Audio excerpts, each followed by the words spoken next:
irmãos, tudo bem?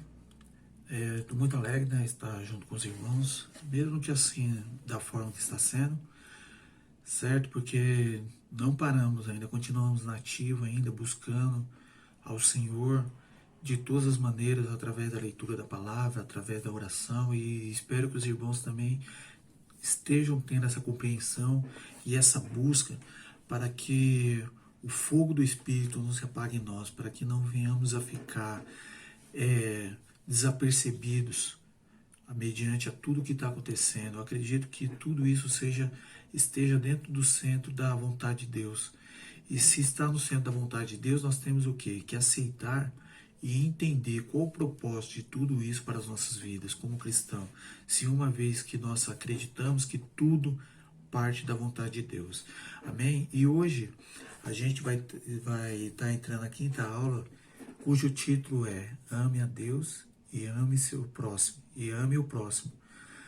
Amém? Mas antes de iniciar, né, fazer uma oração para Deus, para que Deus venha estar a nos abençoar, para que venha estar me dando graça para trazer o conhecimento para vocês e que venha estar a abrir a mente para o conhecimento da palavra de Deus.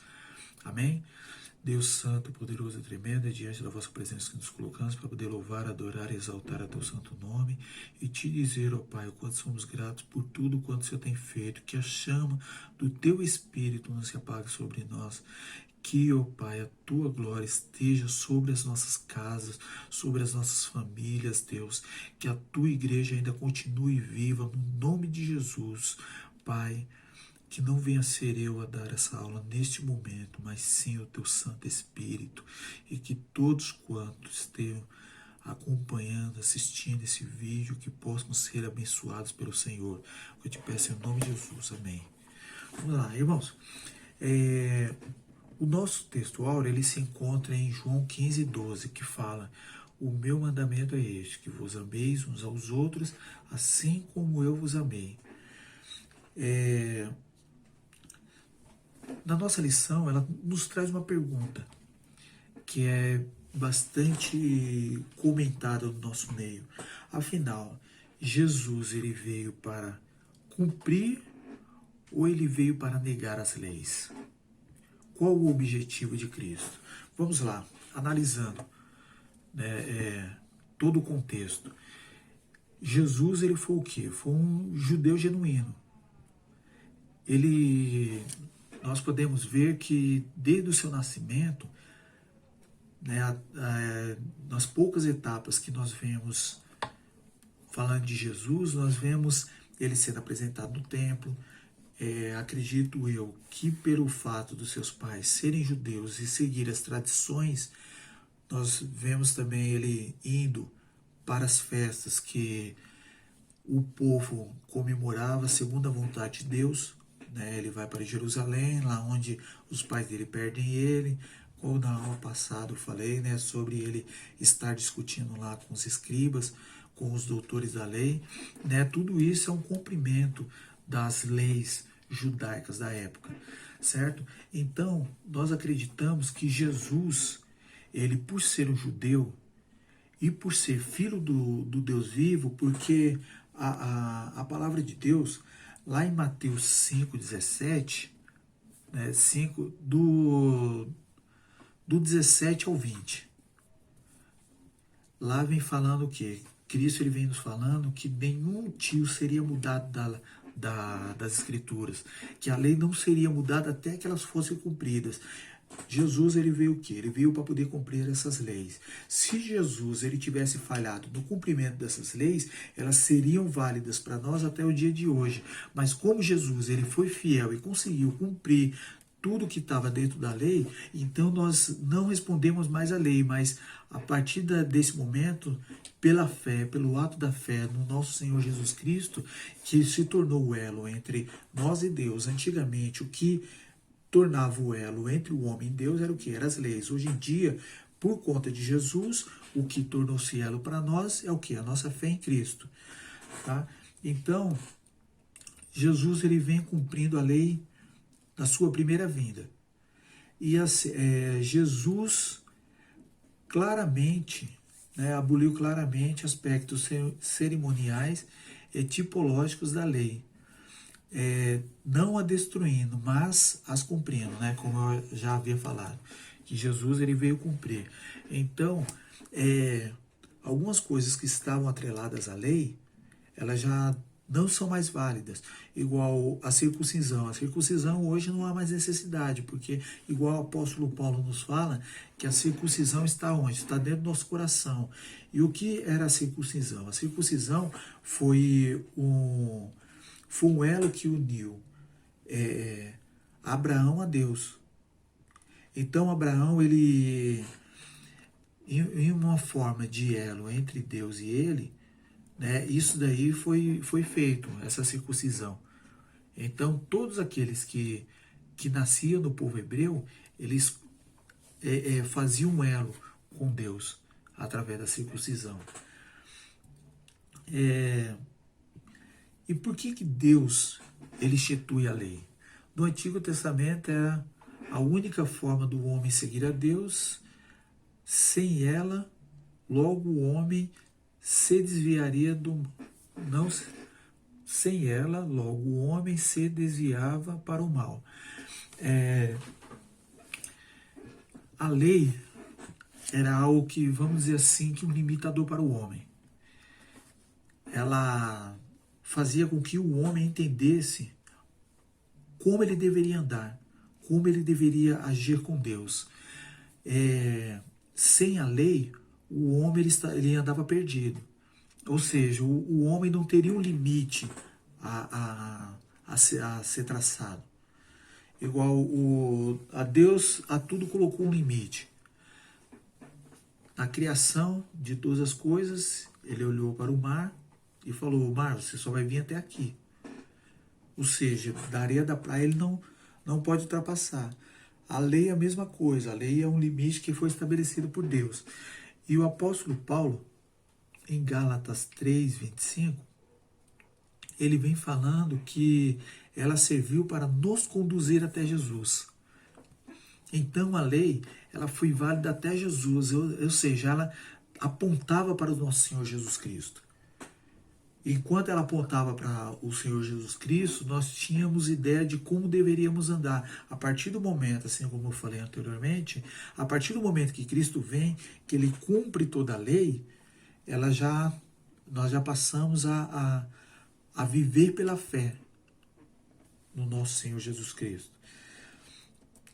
E a nossa lição, ela vem nos falando em relação a amar a Deus. Um certo homem da lei, ele chega para Jesus e ele pergunta: Senhor, qual é o maior mandamento? E Jesus ele responde, está lá em Marcos 12:30. Amarás, pois, ao Senhor seu Deus de todo o teu coração, de toda a tua alma, e de todo o teu entendimento, e de todas as suas forças. Este é o primeiro mandamento. O que vem a ser, o que significa essa frase que Jesus falou? Vamos analisar um pouco mais de perto.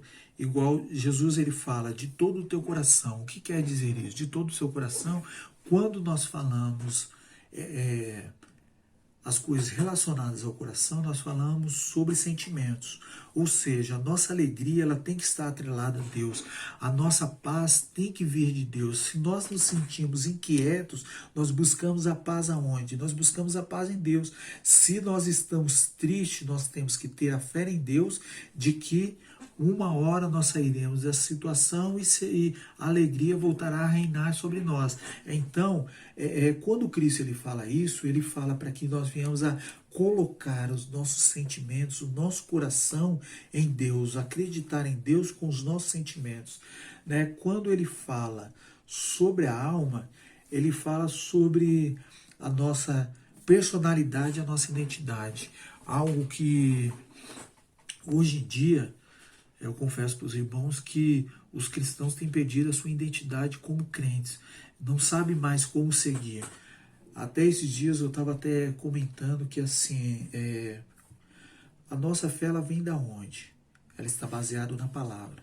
Nós vivemos segundo a palavra de Deus, segundo o entendimento que o Espírito Santo de Deus nos dá em relação à palavra.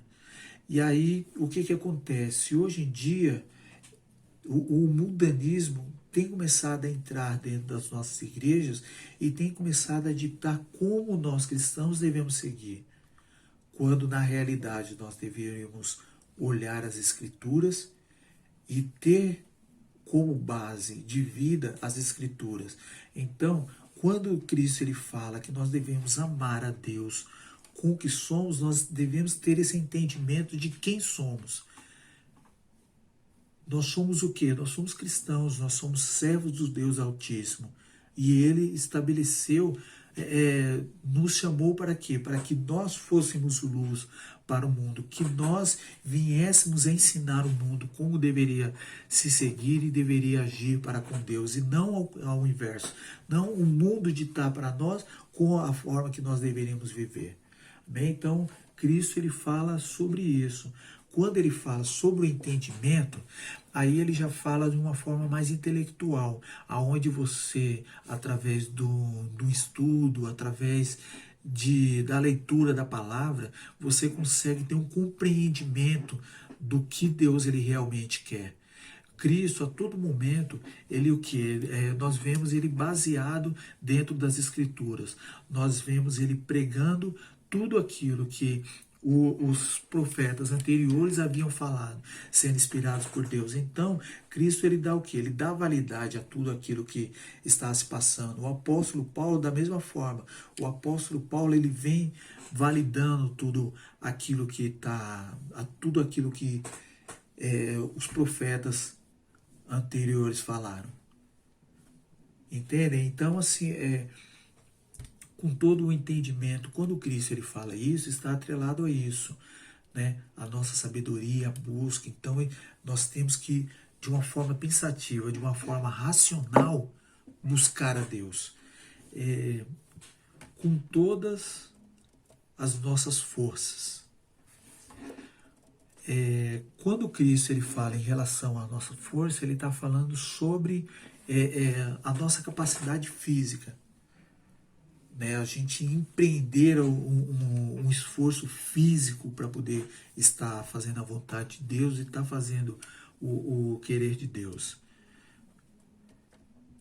Então, nós temos um Deus que ele é diferente daquilo que o mundo está acostumado a ver. Eles não conseguem ver a beleza do Deus a qual nós seguimos, né? E Jesus resumiu toda a lei moral e espiritual em 2 grandes mandamentos, né? Como eu havia dito, que é o primeiro, amar a Deus sobre todas as coisas, né? Amar a Deus sobre todas as coisas. Não podemos simplesmente amar alguém por ser um mandamento. O primeiro mandamento, né, como eu falei, é amar a Deus. E não simplesmente pegar e falar, não, a partir de hoje eu vou amar a Deus. Não é algo assim simples. Eu vou amar a Deus e a partir de hoje, se você já está amando a Deus, já está apaixonado, já está vivendo aquele namoro. Não é assim. A partir do momento que você começa a conhecer a Deus, você começa a se aproximar dele, não tem como você não ter esse sentimento de amor por Deus. Nós vemos, diante da história, algumas personalidades que eram ateias, elas começam a ver, a estudar a Deus, às vezes por até curiosidade. E aí eles são tomados por tão grande alegria, né, por uma paixão tão grande, que eles convertem o seu pensamento e começam a pregar a esse Deus. Então, Oséias 6,3, né, a sua primeira parte, ele vem dizendo, então conheçamos e prossigamos em conhecer a Deus. olha só o que ele vem nos falando. Ele fala, então, conheçamos. E ele não para por aí, ele continua, prossigamos. Não é somente ler e conhecer quem é Deus, mas prosseguir em continuar conhecendo a Deus. Então, isso daí foi o quê? Foi algo impactante. Não tem como você não se aproximar de Deus, não se aproximar de Cristo e não se sentir apaixonado, não se sentir atraídos por Ele, certo? E, consequentemente, Cristo vem falando, né, sobre a continuação, né, desse mandamento. Ele vem falando, né, em segundo plano, amar ao seu próximo, né? Lá em Mateus, em Marcos 12, 31, ele fala, e o segundo semelhante a este amarás ao teu próximo como a ti mesmo. Não há outro mandamento maior do que esses. Então Jesus resume toda a lei moral e espiritual em dois grandes mandamentos que falam do amor, um amor que primeiro deve se dirigir a Deus e logo após ao homem. Mas percebe também, disse que o segundo mandamento é semelhante ao primeiro. Então a ideia aqui é, primeiro, é muito claro, né? Se alguém ama a Deus sinceramente, então naturalmente também deverá amar o seu próximo da mesma forma. Quando nós falamos agora em amor ao próximo, nós estreitamos um pouco mais, vai se tornando um pouco mais difícil para a gente. Porque uma coisa é conhecer a Deus e amar a Deus, né, como o nosso Criador, que deu o nosso Senhor Jesus Cristo por amor, né, de nós. Mas Cristo ele vem falando o quê? Que semelhantemente o amor ao próximo, ele tem uma significância para Deus. E como não, nós já estamos presos a esse amor, nós já conseguimos entender esse amor. Então, para você agir com o seu próximo com amor, se torna um pouco mais fácil, né? E o que vem a ser amar ao próximo? É você desejar ao próximo tudo aquilo que você quer. E como é que isso funciona? Por exemplo, eu gosto de andar bem arrumado. Não gosto de andar com roupa rasgada, roupa suja. Então, como é que eu falo que eu amo o meu próximo e eu vou dar um presente e eu vou pegar e eu quero dar algo pro meu próximo, e aí eu vou e dou uma camisa velha para ele, suja. Será que eu gostaria disso para mim? Então, quando fala assim, em amor ao próximo, está atrelado a isso. Não uma assistência social. Você pegar e dar ao próximo uma cesta básica, dar um dinheiro que está ali sobrando. Isso daí é o quê? Uma assistência social, está atrelado à assistência social. Mas quando se fala em amor ao próximo, ele vai um pouco mais fundo, esse amor ao próximo. É você dar ao próximo aquilo que ele está precisando. Por exemplo, muitas vezes o nosso próximo, ele está triste, está chateado, às vezes só precisa ter uma conversa, só precisa de alguém. É nós dispormos o nosso tempo, nós dispormos a nossa disposição para estar ajudando o nosso próximo. Se, por exemplo, ele cai enfermo, e aí você pega e oferece o quê? Oferece dinheiro. Fala, não, vou te ajudar financeiramente, pode ser? Fala, não, eu preciso que você esteja comigo no hospital.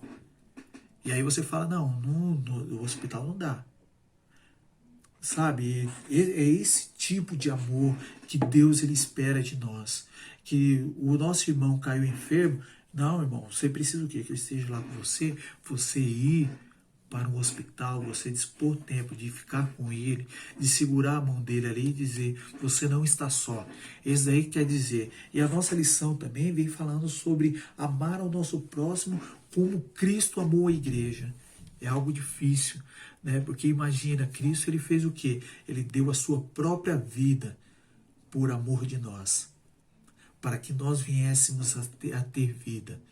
E hoje e como é que isso funciona? Nós vemos muitos missionários, eles indo para outros países que não aceitam o evangelho e que matam todos aqueles que levam o evangelho para lá. E eles mesmo assim, eles vão lá por amor o quê? Por amor às almas. E isso quer dizer amar ao seu próximo como Cristo amou a igreja. É isso que Cristo ele espera de nós, deseja de nós. Amém, irmãos? Então, venhamos a seguir a vontade de Deus, o que Deus ele espera de nós. Buscamos esse amor de Deus que é tremendo, que é poderoso, que assim nos alegra o coração e nos alegra a alma. Amém? Eu louvo a Deus e que o Senhor continue abençoando a todos, a quantos estejam ouvindo, e que todos prossigam buscando ao Senhor, buscando a este Deus que é lindo e maravilhoso e nos ajudando um ao outro, assim como Cristo ele espera que venhamos a estar até a sua volta, até o seu retorno. Amém? Deus abençoe e fique com Deus.